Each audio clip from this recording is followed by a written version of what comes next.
I was fired at 7:58 in the morning, 2 minutes before my shift officially started. The payroll office was quiet.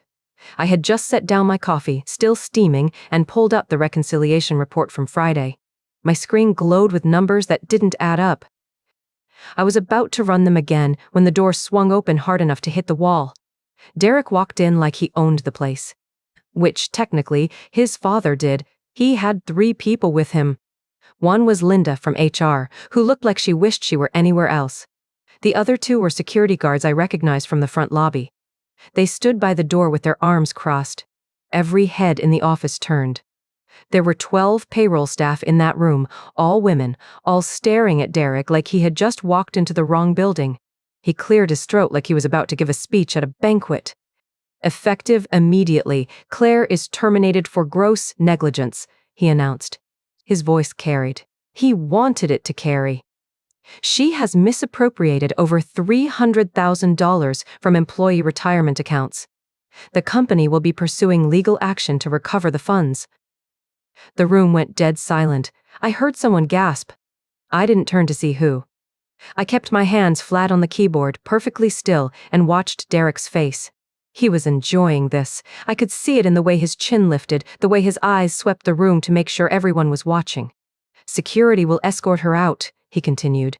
"If anyone has questions about their retirement balances, HR will hold a meeting this afternoon." I stood up slowly. I closed my laptop. I picked up my phone and slid it into my pocket. Marta was sitting 3 desks to my left. She had worked at Apex for 20 years, since before Derek was old enough to drive. Her pencil had stopped moving. She looked at me and I looked back. She did not look surprised. That told me she had heard something. Maybe she had seen it coming before I did.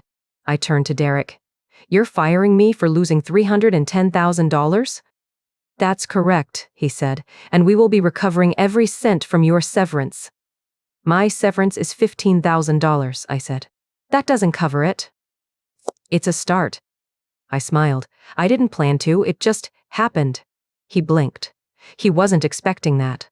If you're watching this and you've ever been blamed for something you didn't do, something you actually have proof you didn't do, then you know what I felt in that moment.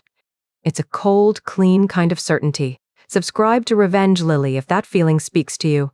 I promise, this story only gets better. I reached into my pocket and pulled out my phone. I tapped my calendar and held it up so he could see the screen. "I have a meeting at 9 a.m. today," I said. "With the Employee Benefits Security Administration. Do you know what that is?" His face went tight. He knew. "I scheduled it 2 weeks ago," I continued, "when I noticed a retirement transfer didn't match payroll deductions and traced $310,000 to an account I didn't authorize." He can't. "I have bank statements," I said. "I have the emails you sent me authorizing the transfer. And I have a voicemail from you telling me to make it happen for the launch party." I said it quietly, calmly. "The way you say something when you have already won." Derek's face went from smug to pale in about 1 second. Linda looked at him. The security guards shifted their weight. "Get her out," Derek said. One of the guards stepped forward. I didn't make him wait. I gathered my purse, my water bottle, and the notebook I kept in my desk drawer. The notebook with all the notes that had not left my side for 2 weeks, because I knew something was wrong, and I was not about to let that evidence sit in an unlocked desk. I walked toward the door. Marta caught my sleeve as I passed. "Claire," she whispered, "I have copies." I squeezed her hand once and kept walking. The guard followed me to the front entrance. He didn't say anything. He just held the door and watched me step into the gray March morning. I checked my phone. 8:02 a.m. 58 minutes until my meeting with the federal auditor. I wondered if Derek knew what was coming. I drove home on autopilot. My hands remembered the turns while my brain replayed the morning in a loop. 7:08 a.m. The security escort. The cardboard box of my personal items. $24.17 in my wallet, and a career dismantled in under 90 seconds. But I didn't stay in the car when I got home. I walked inside, poured a glass of water, and opened my laptop. The time was 8:34 a.m. I needed to see what he had said to the company. I already knew Derek wouldn't let me leave quietly. He'd need a narrative, a scapegoat, a reason that didn't involve his own signature on stolen retirement funds. I opened my personal email. Nothing. Then I checked the company Slack. I had been deactivated. Every channel was gray.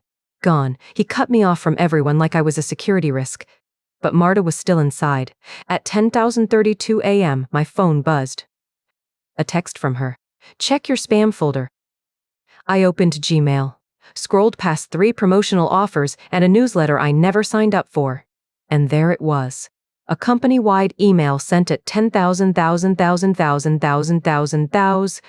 Subject line. Important update. Regarding payroll operations. I clicked it open and read it slowly. The way you read a document you know will make you angry. Dear team. It is with regret that I inform you that Claire Morrison has been terminated effective this morning. An internal audit revealed significant irregularities in payroll processing that have placed employee benefits at risk. Claire's actions constitute gross negligence and a serious breach of trust. We are reviewing all accounts and will take every measure to recover missing funds. This includes withholding any severance payments owed to Claire until the full extent of the damage is known. We are cooperating with relevant authorities and will update you as appropriate. Please direct any questions to HR. He called it irregularities. He called my actions gross negligence. He threatened to take the $15,000 in severance I was owed. But the worst part, the part that made me set the phone down and close my eyes for a long moment, was that he had framed it as if I stole from the employees. Every person in that company would read it and wonder if I had taken their retirement money. Not him. Me. I took a screenshot. I saved it to the folder I had started 2 weeks ago. The folder named Evidence. With no subfolders, no clever titles, just cold facts. The next day, Tuesday, March 16th, I was still sorting through my notes when the delivery arrived at 2:00 p.m. I was at the kitchen table, reviewing the bank statements for the 10th time, making sure my numbers matched Marta's copies. The doorbell rang. A delivery driver in a blue uniform handed me a padded envelope. Return address. Apex Industries Legal Department. I opened it standing in the doorway. Inside was a letter on Apex letterhead with a stack of legal jargon underneath. The cease and desist was 2 pages long. It ordered me to refrain from contacting any current or former Apex employees regarding the circumstances of my termination. It claimed I had accessed company records without authorization, and that legal action would be pursued if I continued to interfere. It threatened to enforce a non-disclosure agreement that I had never signed. I read the letter twice. Then I took a photo of it with my phone and added it to the folder. I checked the time. 2:00 p.m., 1 hour until the emergency audit I had requested that morning. I had called Agent Lynn after I read Derek's email. I had explained the situation calmly, with the same voice I used to tell a cashier they gave me too much change. He had listened. She had asked for my documentation. I had sent everything. Emails, bank statements, photocopies of the authorization forms Marta gave me, the voicemail I had saved on my phone from February 9th where Derek said, "Make it happen," when I asked for written confirmation. I had sent it all before. The cease and desist arrived. Now the envelope sat on my kitchen counter like a threat that had already expired. At 3:00 p.m., Agent Lynn called me back. "Your request for an emergency audit has been approved," she said. "I have scheduled a hearing for April 7th at 10 a.m. Bring every piece of paper you have." Will. Claire, is there anything else you found? I looked at the stack on my table. The bank statements, the authorization forms, the printed email, the cease and desist. And deeper in the file, the full picture I had pieced together that morning. When I had checked the final figures before I was fired, I had found more than a single mismatched transfer. Going back to November, the pattern was clear. Each month, Derek had authorized partial transfers into the retirement plan while diverting the rest. The total was not small. It was $310,000 straight into the Apex Product Launch Fund. I had watched him build his party on the backs of 200 employees. "There's a lot," I said. $310,000 diverted over 6 months. All signed by him. All destined for a single account called the Product Launch Fund. "Send me the file," Agent Lynn said, "and stay available." I hung up and looked at the phone. The hearing was 3 weeks away. I had time to organize every number, every signature, every lie he had told. I had the evidence. He had a party, and a cease and desist letter that could not stop a woman who had already mailed her proof. I closed my laptop and placed the cease and desist on top of my evidence folder. Oh, Derek, you should have thought twice before putting my severance in writing. Because now that $15,000 is a motive, and everybody in that hearing room is going to hear about it. I sat in my car for another 10 minutes. The parking lot remained empty, gray sky, cold March air seeping through the windows. I thought about what came next. At 8:47, with no reply from Agent Lin yet, I started the engine and drove home. My apartment was quiet. I made coffee, sat at my kitchen table with my laptop open. The meeting was scheduled for 9. I wanted to be ready. At 8:59, my phone rang. Agent Lin. Claire, I have reviewed your documentation. This is serious. I know, I said. You filed a whistleblower complaint last night? Claire, yes. Good. That protects you legally. I am assigning this case for investigation. We will need to interview you formally. When it? I can schedule a hearing in approximately 3 weeks. I will email you the details. Thank you, I said. She paused. Do not contact anyone at Apex. Do not discuss this with current employees. Let us handle the evidence. I understand. We ended the call. I closed my laptop and exhaled. 3 weeks. I could wait 3 weeks. The rest of Monday passed in a quiet blur. I stayed home. I did not open my laptop again until evening. Tuesday arrived cold and gray. At 2:00 p.m., I heard the mail slot in my door clatter.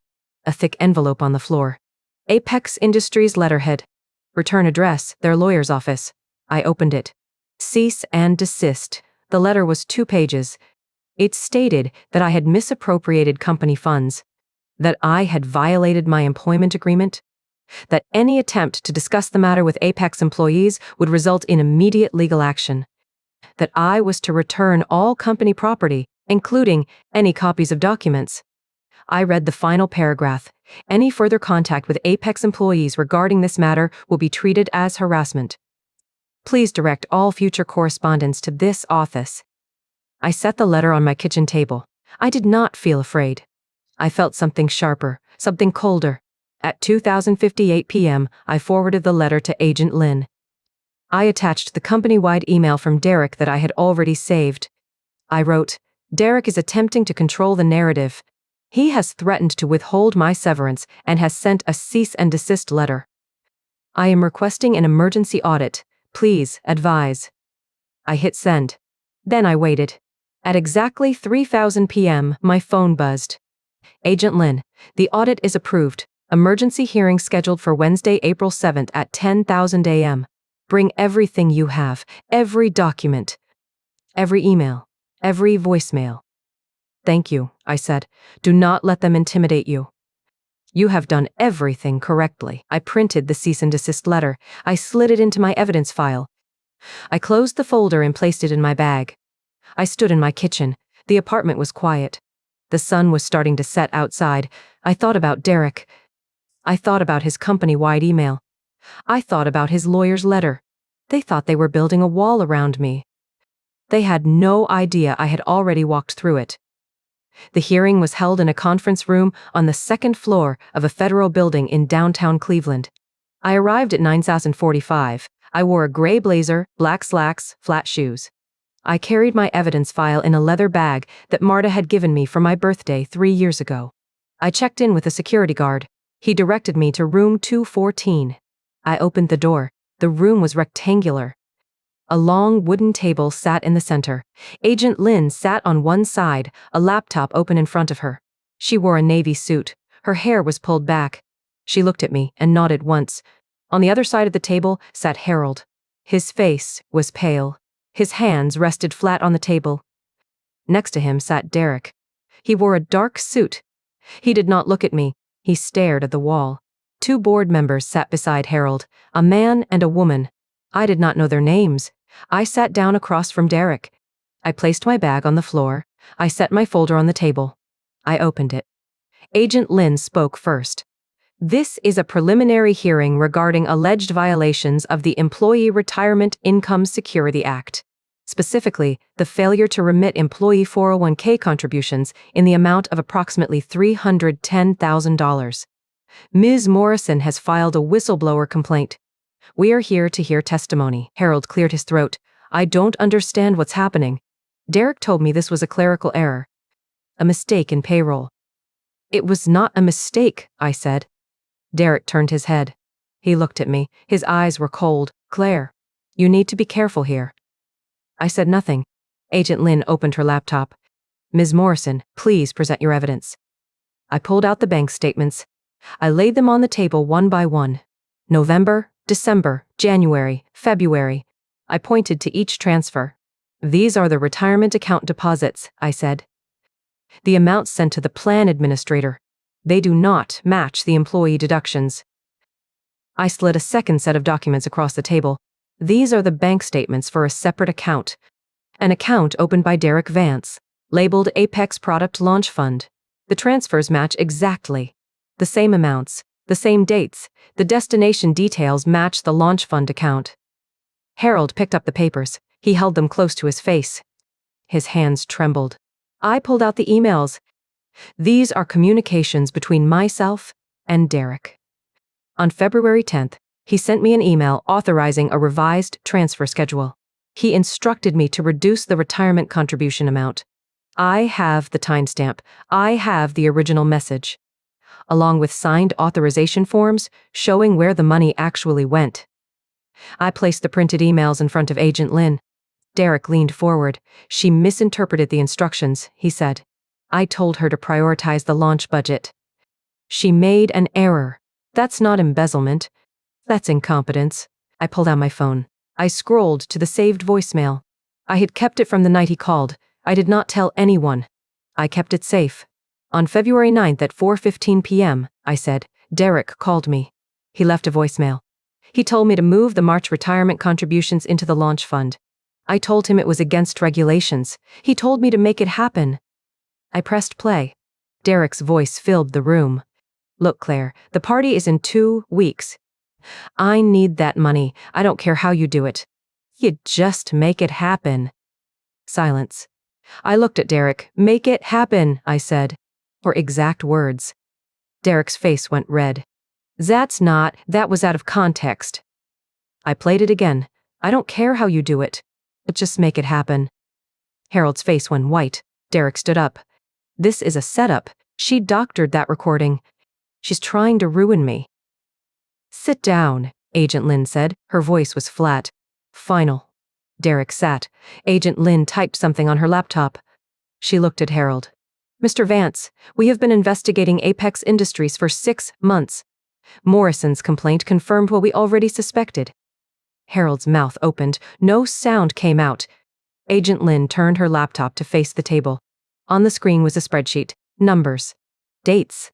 Account numbers. The total unremitted employee contributions over the past 6 months is $800,000. Not 310, 800,000. Harold whispered. 800,000.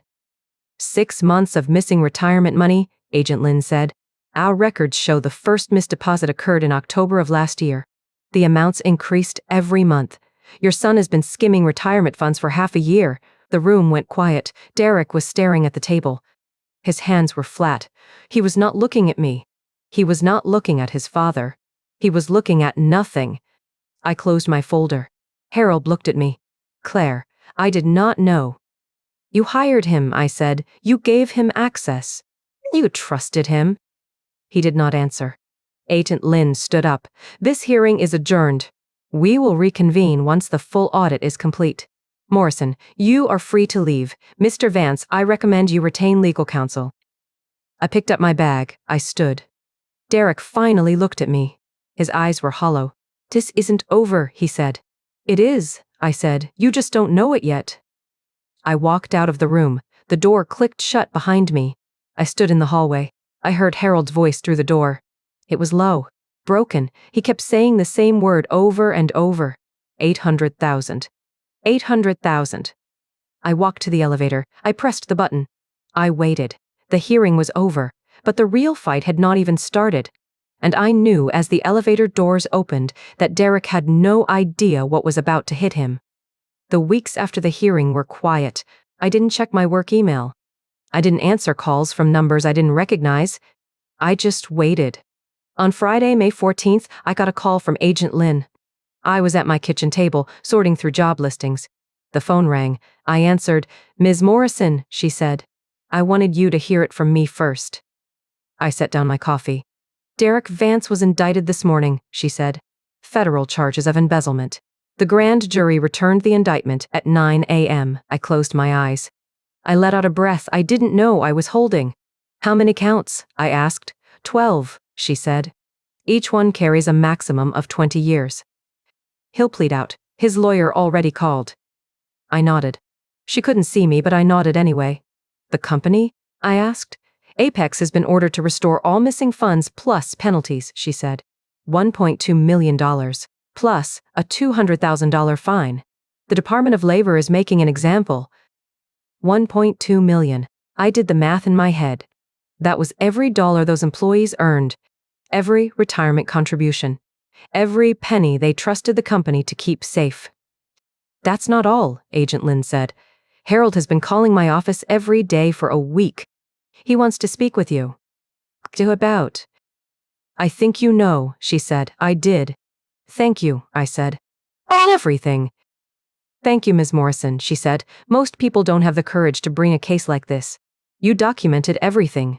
You made my job easy." I hung up. I sat at the table for a long time. Then I called Marta. She answered on the first ring. "You're here?" "Derek was indicted," I said. "Indicted," she repeated. "That word sounds so official, so permanent." "It is." She was quiet for a moment. "The whole office is in shock. Harold has been locked in his office all week. People are actually scared. They're asking if their retirement money is safe." "Tell him it will be," I said. "The government is making them pay it all back." "I'll spread the word," she said. "What about you?"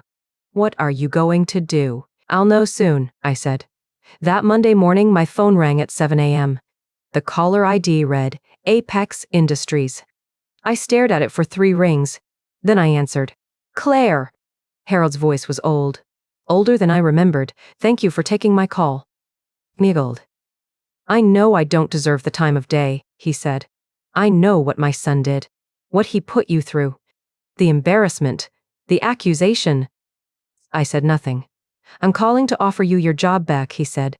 "Full reinstatement, a promotion to Director of Payroll and Benefits, a 20% raise, and a retroactive bonus for the year we took from you." I heard him take a breath. "Please come back," he said. "The company needs you. The employees need you. You built that department from nothing. It's yours."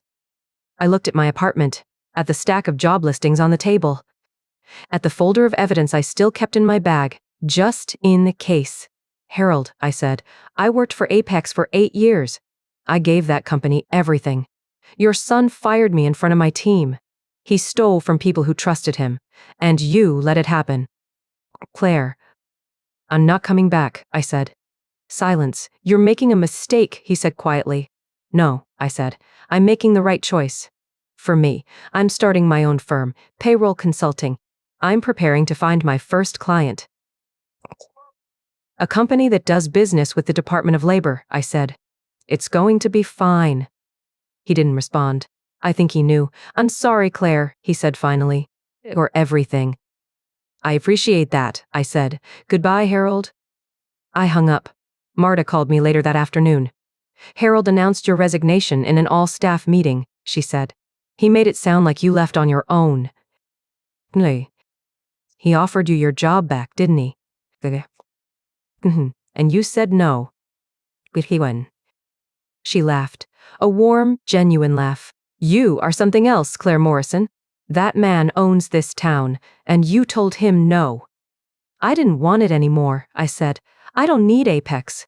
I need peace." "Fair enough," she said. "So what now?" I smiled. "I'm preparing to find my first client." My phone rang on a Tuesday afternoon in July. I didn't recognize the number, but I answered anyway. "Claire Morrison?" "This is she." "My name is David Chen. I'm the CFO at Precision Automotive Group." I knew the name. Precision Automotive was Apex's largest client. They accounted for nearly 40% of Apex's annual revenue. "I'm familiar with your company, Mr. Chen." "I thought you might be. I testified against Derek at the hearing in April." I went still. You were there. I wanted to do the right thing, he said. I'd heard rumors about Apex's financial practices for months. When I heard about the retirement fund investigation, I decided to speak. Then what did you see? I saw a payroll manager who had more integrity than the entire executive team combined. I saw documentation so thorough that the federal investigator didn't have to ask a single follow-up question. He paused. And I saw a company that had lost its moral compass completely. I waited. I terminated our contract with Apex this morning, he said. Effective immediately. Mr. Chen, that's a significant decision. One that should have been made months ago, he said. I have a fiduciary responsibility to my shareholders. I cannot in good conscience continue a business relationship with a company whose vice president is under federal indictment for stealing from its employees. Gal, I understand. I also understand you're starting your own consulting firm, I blinked. How did you hear that? Marta called our HR director. She said you declined Harold's offer to return. She said you were starting something on your own. That's correct. I want to be your first client. I sat down. Mr. Chen, I don't even have business cards yet. I don't need business cards. I need someone who can clean up my payroll systems. Someone who knows exactly how embezzlement happens because she caught it herself. His voice was steady. I'll pay your consulting rate, whatever it is. I'll sign a 3-year contract. I just want the person whose evidence exposed a scheme totaling $800,000 running my retirement plan compliance. I thought about it for exactly 3 seconds. I'll draft a proposal, I said. I look forward to reading it. We talked for another 20 minutes, technical details, compliance schedules, reporting requirements. By the time I hung up, I had my first client. And Apex had just lost the biggest account they'd ever had. Harold called me the next morning. His voice was different. Older. Precision terminated their contract yesterday, he said. May know? Told you? He hired me, I said. The silence stretched so long I thought he had hung up. Claire, please, we're drowning. The bank is calling our loans. The DOL fine is due in 30 days. We can't afford to lose Precision. I'm sorry, Harold, but I'm not your employee anymore. You could be, I told you, 20% raise. Retroactive bonus. Your old job back. The team misses you. Marta told me the rest of the team is too scared to talk to me. They think I'm the one who stole the money. Some of them do, he admitted. Derek put that idea in their heads before he was arrested. It was very convincing. Derek is in federal prison, I said, and he's still running your company's narrative. Claire, I don't know how to fix this. Yes, you do. You just don't want to. What does that mean? It means you spent 6 months failing to oversee your son, and you still haven't acknowledged the damage he caused. It means I handed you a complete audit trail at the April hearing, and you still offered me my job back instead of acknowledging the damage he caused. Silence. I'm not your scapegoat, I said. And I'm not your savior. You built this company, Harold. You get to decide how it ends. He sighed. I'm selling the company. Who? A private equity group from Chicago. They're offering 70 cents on the dollar. It's the best I can get. 70 cents. After 30 years of building Apex from a 10-person machine shop into a 200-employee manufacturer. 70 cents on the dollar. When does the sale close? September. They're already doing due diligence. The sale includes the DOL fine? The fine gets paid from the proceeds. The restitution gets paid from the proceeds. Everything gets paid from the proceeds. His voice cracked. I lose everything anyway. The house. The lake cabin. The retirement account. It all goes. And Derek? He's still in prison. His wife is talking to a lawyer. It's only a matter of time. I let that sink in. Derek in prison. Derek's wife leaving him. Derek's father losing everything he built. And my first client was the CFO who testified against Derek. I'm sorry it turned out this way, Harold. You on? Are you? Yes, I said. I wish you had listened when the evidence surfaced. I wish you had seen what your son was doing before he destroyed everything. You know why I didn't. Because he's your son, because he's my son, he repeated, and I thought if I loved him enough, paid for enough, covered enough, he would eventually become the person I knew he could be. That's not how it works. I know that now. We ended the call. I sat at my kitchen table for a long time, looking at the folder of evidence I still kept in my bag. Bank statements, emails, authorization forms, voice memos. I never threw it away. I don't think I ever will. The private equity sale went through in September. Harold signed the papers on a Tuesday. I read about it in the business section of the Cleveland Plain Dealer. The article mentioned the federal indictment. It mentioned the $1.2 million restitution. It mentioned that the new owners were restructuring the executive team. It did not mention Derek. He was still in federal prison in West Virginia, serving 36 months for embezzlement. I didn't gloat. I didn't celebrate. I just filed the article away in my evidence folder and went back to work. Because I had clients to serve, compliance to check, a reputation to build. And I had already won. I got a call in late August from a number I didn't recognize. It was the CFO of a company called Mid-State Manufacturing. He said he'd heard about me through a mutual contact. That mutual contact was David Chen from Precision Automotive. Claire Morrison, he said, I need someone who knows how to build a compliance system from scratch. I drove to their office in Akron the next morning.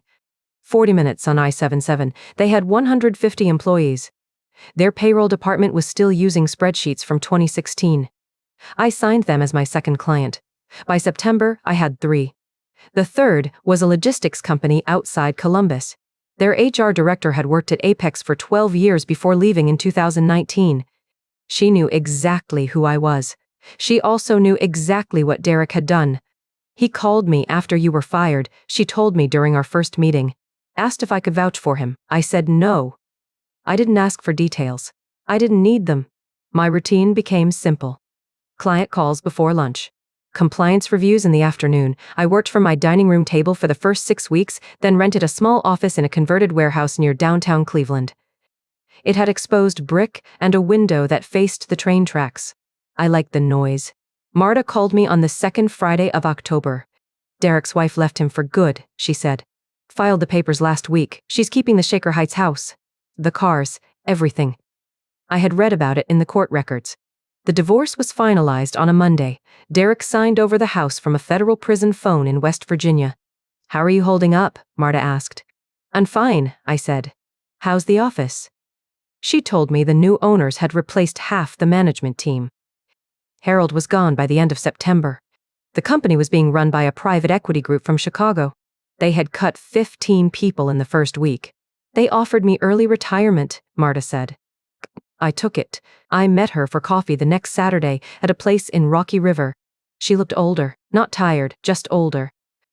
She told me the new owners were focused on margins. They didn't care about the employees, they cared about the numbers. You did the right thing, she said. I know it cost you. But you did the right thing. I paid for her coffee. She tried to stop me. I told her to let me. On the drive home, I thought about the 8 years I had spent at Apex. The late nights during tax season, the quarterly audits I had prepared alone, the trust I had placed in a system that was never designed to protect me. I don't regret it. Not a single decision. Not one. The evidence folder is still in my bag. I carry it everywhere. Bank statements, emails, authorization forms, the voice memo. It sits in a leather satchel that Marta gave me for my birthday 3 years ago. I'll keep it until the statute of limitations runs out, and probably after that.